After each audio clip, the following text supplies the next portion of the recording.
নমস্কার, ব্রেকিং বাংলায় আপনাদের স্বাগত। আমি জয়ন্ত মজুমদার। শনিবার দিন নরেন্দ্র মোদীর ব্রিগেডের সভা হয়েছে। সেই সভায় কত লোক হয়েছিল সেই নিয়ে বিস্তর সব কাটাছেড়া চলছে। বিজেপির পক্ষ থেকে দাবি টাবি করা হচ্ছে, নেতারা কিছু সোশ্যাল মিডিয়া বিজেপির যারা আছে তারা যে 10 লক্ষ লোক হয়েছিল, কেউ একেবারে জনসমুদ্র, মোদীজি বলেছে এত লোক দেখে তিনি নাকি আশ্চর্য হয়ে গেছেন। তো আমি এসব বহু বছর ধরে আমি 1980 সাল থেকে ব্রিগেডে মিটিং দেখছি। তো হচ্ছে যেটা পরিষ্কার কথা, কতগুলো ব্যাকরণ আছে ব্রিগেডের মিটিংয়ে বিজেপির দাবি অনুযায়ী 10 লক্ষ লোক হয়, তাহলে যেটা হবে প্রথম সেটা হচ্ছে যে সকাল 10টা থেকে 11টা থেকে শ্যামবাজার থেকে ধর্মতলা সেন্ট্রাল এভিনিউ অবরুদ্ধ হয়ে যাবে। ধর্মতলা থেকে হাজরা মোড়, মানে আশুতোষ মুখার্জি এবং শ্যামাপ্রসাদ মুখার্জি, দুটো রাস্তা অবরুদ্ধ হয়ে যাবে। মৌলালী মোড় পর্যন্ত গাড়ি ঘোড়া চলবে না। এদিকে খিদিরপুর মোড় বলুন, রেড রোড বলুন, একটা মাঠে যদি 10 লক্ষ লোক আসে বা 7 লক্ষ লোক আসে, পুরো ব্রিগেডটাকে কেন্দ্র করে সারা শহরটা স্তব্ধ হয়ে যায়। এটাই হচ্ছে ব্যাকরণ, এর বাইরে কোনো কথা হয় না। আর দ্বিতীয়ত হচ্ছে যে বিজেপির পশ্চিমবাংলার সেই সাংগঠনিক শক্তি বা সেই লোক জড়ো করার শক্তি সেরকম নেই। মেরে কেটে সে একটা ব্রিগেড মিটিং ডেকেছে, 1-1.5 লাখ লোক হতে পারে। এবার তো শোনা যাচ্ছে অনেক গাড়ি, ছবি টবি দেখলাম আমি, ঝাড়খণ্ডের গাড়ি, যে বিহারি নাম্বারের গাড়ি বিহারের। আবার তৃণমূল থেকে বলা হয়েছে 37খানা ট্রেন এসছে স্টাফ স্পেশাল বলে, রেলে করে ইউপি থেকে, বিহার থেকে, ঝাড়খণ্ড থেকে, উড়িষ্যা থেকে সব লোকজন আনা হয়েছে। ঠিক আছে, সে যেখান থেকে সারা ভারতবর্ষ থেকে লোক এনে জড় করতে পারে ব্রিগেড গ্রাউন্ডে, মোদি সম্মানের বিষয়।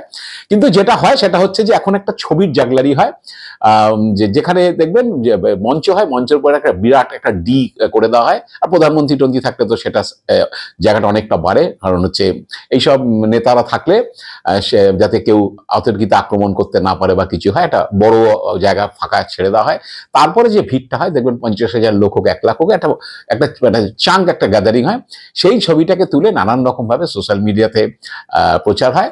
আমি ওই মিটিং এর যখন চলছে বা দুপুর 1টা-1.5টা থেকে 2টো থেকে যখন ধর্মতলায় সব কিছু চিত্রটিত্র দেখছিলাম, গাড়ি ঘোড়া চললে ব্রিগেডের আশপাশের রাস্তায় বা ধর্মতলা সেন্ট্রাল এভিনিউতে মিটিং চলাকালীন বুঝে যাবেন যে সে মিটিংয়ে বিরাট কিছু লোক হয়নি। কারণ হচ্ছে তাহলে পুরো ধর্মতলা চত্বর, চৌরঙ্গি, রেড রোড চত্বর, এগুলো ময়দানের সমস্ত রাস্তা অবরুদ্ধ হয়ে যায়। এটাই নিয়ম, এগুলো ব্যাকরণ। এগুলো যাবে ভুলভাল করে ছবি টবি দেখিয়ে একটা ঝাঁক ছবি একটা লোকের বসে আছে। আবার শোনা যাচ্ছে 42,000 ওই চেয়ার পাতা হয়েছে। ব্রিগেডে কোনোদিন চেয়ার পাতা হয়েছে বলে আমি শুনিনি। 42,000 চেয়ার পাতা মানে আপনার 2 লাখ লোকের জায়গাটা 42,000 চেয়ারে আপনি আটকে দিলেন। চেয়ারে অনেক বেশি স্পেস নাই, একটা লোক বসবে, মাটিতে বসলে লোক বেশি বসতে পারে। সব ব্যাখ্যা টাখ্যা আছে। যাই হোক, আমি সেসব বলছি না। সেই নিয়ে এখন বিজেপির নেতারা যে কি বলে থাইটাই চাপড়াতে পারেন, যে এবার বগল বাজাতে পারেন যে প্রচুর লোকজন জড়ো হয়েছে, বিরাট হচ্ছে পরিবর্তন হয়ে যাচ্ছে। তো মোদিজির সবাই এসব হয় পয়সা করি খরচা করে, যেমন হতেই পারে। যে কোনো পার্টি যদি সে পয়সা খরচ করে লোক আনতে পারে, আর আনতে অসুবিধা কি আছে? সে বিহার থেকে আনুক আর উত্তরপ্রদেশ থেকে আনুক, আমি সে প্রশ্নে যাচ্ছি না। এখন ব্যাপারটা হচ্ছে যে মিটিং মাটাং তো হলো, কিন্তু যেটা হলো যে আমাদের বিরোধী দলনেতা শুভেন্দু অধিকারী নরেন্দ্র মোদীজির পাশে বসে মিটিং এ খুব হাসি হাসি মুখে কথাবার্তা বলছেন, সেসব ছবি তিনি পোস্ট করেছেন। তো রাজ্য বিজেপিরই আবার কিছু নেতা, যেটা শোনা যাচ্ছে, এই শ্রমিক ভট্টাচার্য রাজ্যরাই হবেন, দিলীপ ঘোষ, সুকান্ত মজুমদার যারা আছেন, যারা শুভেন্দু অধিকারীর সঙ্গে অত্যন্ত মধুর সম্পর্ক, তারা এবং দিল্লির কিছু নেতারা হচ্ছে চাইছেন যে মমতা বন্দ্যোপাধ্যায়ের বিরুদ্ধে ভবানীপুরে হচ্ছে শুভেন্দু অধিকারী প্রতিদ্বন্দ্বিতা করুক, তাহলে একটা হেভিওয়েট ক্যান্ডিডেট মুখ্যমন্ত্রীর বিরুদ্ধে দেওয়া যাবে। তাহলে মুখ্যমন্ত্রীকে কিছুটা আটকে রাখা যাবে এবং মুখ্যমন্ত্রীকে হারানো যেতে পারে, এরকম একটা সম্ভাবনার কথা বলা যাবে মানুষকে। নন্দীগ্রামে 21 সালে শুভেন্দু অধিকারী হারিয়েছে, তো সেরকম নিয়ে একটা সম্ভাবনার কথা বলেছি। যদিও বিজেপির যেটা জানা যাচ্ছে, বিজেপির কিছু সাংগঠনিক বাধ্যবাধকতা আছে, সেই জন্য সেটা নরেন্দ্র মোদী বা অমিত শাহ গ্রিন সিগন্যাল না দিলে হচ্ছে সেটা সম্ভব নয়। কিন্তু রাজ্যের নেতারা, শীর্ষকর্তারা যারা আছেন, তারা চাইছেন, এবং এখানে যারা পর্যবেক্ষক টেক্ষক আছেন, দিল্লির যেসব নেতারা আছেন, তারাও চাইছেন যে শুভেন্দু অধিকারী মমতা বন্দ্যোপাধ্যায়ের বিরুদ্ধে ভবানীপুরে কন্টেস্ট করুন। এর আগেও এই বিতর্ক উঠেছিল, কারণ শুভেন্দু অধিকারী মাঝে মধ্যেই হচ্ছে বলেছেন যে মুখ্যমন্ত্রীকে ভবানীপুরে হারাবো, বা অনেকবার বলেছেন। যেদিকে ফাইনাল লিস্ট বেরোয় SIR এ, সেদিকে বলেছেন যে 44,000 আগে কেটে গেছে ড্রাফট লিস্টের সময়, আরো 14,000 অ্যাডজুডিকেশনে পড়েছে, ওনাকে জেতানোর মতো আর ভোটার কথা সব তো কেটেই চলে গেছে। তো অনেকে তখন বলেছিলেন যে সব যখন মুখ্যমন্ত্রীকে জেতানোর মতো যখন ভোটার নেই ভবানীপুরে, তাহলে শুভেন্দু অধিকারী আপনি দাঁড়িয়ে যান না। তো যেটা জানা যাচ্ছে সেটা হচ্ছে যে যে প্রার্থী তালিকা প্রায় অর্ধেক প্রার্থীর নাম চূড়ান্ত করে ফেলেছে বিজেপি গত বৃহস্পতিবারের মিটিং এ, যেটা নরেন্দ্র মোদীর বাসভবনে হয়েছিল। তার আগে যে আমাদের জেপি নাড্ডার বাড়িতে দুদিন ধরে বৈঠক হয়েছে পশ্চিমবঙ্গের তালিকা নিয়ে। তো সেখানে যে মোটামুটি উত্তরবঙ্গ, রাঢ়বঙ্গ এবং যে বিজয়ী যেসব বিধায়ক আছে তারা কে কে দাঁড়াবে না আবার সেগুলো চূড়ান্ত হয়ে গেছে। শুভেন্দু অধিকারী নন্দীগ্রামে দাঁড়াবেন, সেটাও চূড়ান্ত হয়ে গেছে। বিজেপি সূত্রে যেটা জানা যাচ্ছে যে শুভেন্দু অধিকারী নন্দীগ্রামেই দাঁড়াতে চান, কারণ তিনি নন্দীগ্রাম থেকে চলে আসতে চাইছেন না। তিনি বলেছেন যে নন্দীগ্রামে ভূমি আন্দোলন থেকে তিনি ওতপ্রোতভাবে জড়িত, তখন সাংসদ ছিলেন 2006 সাল থেকে, তার একটা 20 বছরের সম্পর্ক। সেই 2006 সালে সে আন্দোলন থেকে করে তারপরে 2009 সালে তমলুকের সাংসদ হয়েছিলেন, যেখানে নন্দীগ্রাম আসনটি ছিল। তারপরে 16 সাল থেকে তিনি সেখানে বিধায়ক। তিনি নন্দীগ্রামে লড়তে চান। তবে পার্টি যদি, যেটা শোনা যাচ্ছে যে পার্টি যদি তাকে বলে যে ভবানীপুরে কন্টেস্ট করতে, তাহলে তিনি ভবানীপুরে কন্টেস্ট করতে রাজি। তো এখন যেটা হচ্ছে যে শুভেন্দু অধিকারী খুব ভালোই জানেন যে গতবার যখন নন্দীগ্রামে তিনি দাঁড়িয়েছিলেন, এবার যেটা হয়েছিল নন্দীগ্রামে গত বছর মমতা বন্দ্যোপাধ্যায় আকস্মিকভাবেই হচ্ছে শুভেন্দু পার্টি ছাড়ার পরে তিনি গিয়ে মিটিং করতে গিয়ে বলেছিলেন যে আমি নন্দীগ্রামে কন্টেস্ট করব। তো সেটা বলার পেছনে অনেকগুলো কারণ আছে। অনেকেই বলেছিলেন যে মমতা বন্দ্যোপাধ্যায় এটা জানেন যে নন্দীগ্রামে তিনি হারুন জিতুন কিছু যায় আসে না, কারণ যদি তিনি মেজরিটি পেয়ে যান তাহলে তিনি তার জন্য আসন ছেড়ে দেওয়ার জন্য বহু বিধায়ক হচ্ছে সর্বাগ্যে এগিয়ে আসবে, তাই বলবে দিদি আমার এখানে দাঁড়ান।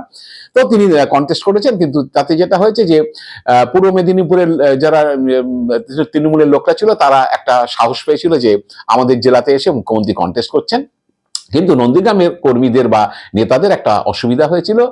তারা যার সঙ্গে দীর্ঘদিন 2006 সাল থেকে শুভেন্দু অধিকারীর সঙ্গে সংগঠন করেছেন, বিভিন্ন নির্বাচনে লড়াই করেছেন, তাই তিনি হঠাৎ ভোটে 3 মাস আগে দল ছেড়ে দেওয়াতে তারা একটা মানে বিয়ের মধ্যে মানে কি অবস্থা, একটা যে বিয়ের বিড়ম্বনার মধ্যে পড়েছিলেন যে এতদিন যার সঙ্গে কথা বলেছি, যার সঙ্গে কাজ করেছি, তার হঠাৎ করে তার বিরোধিতা করবো কি করে, এইসব একটা মধ্যে তারা পড়েছিলেন, দ্বিধাদ্বন্দ্বের মধ্যে পড়েছিলেন।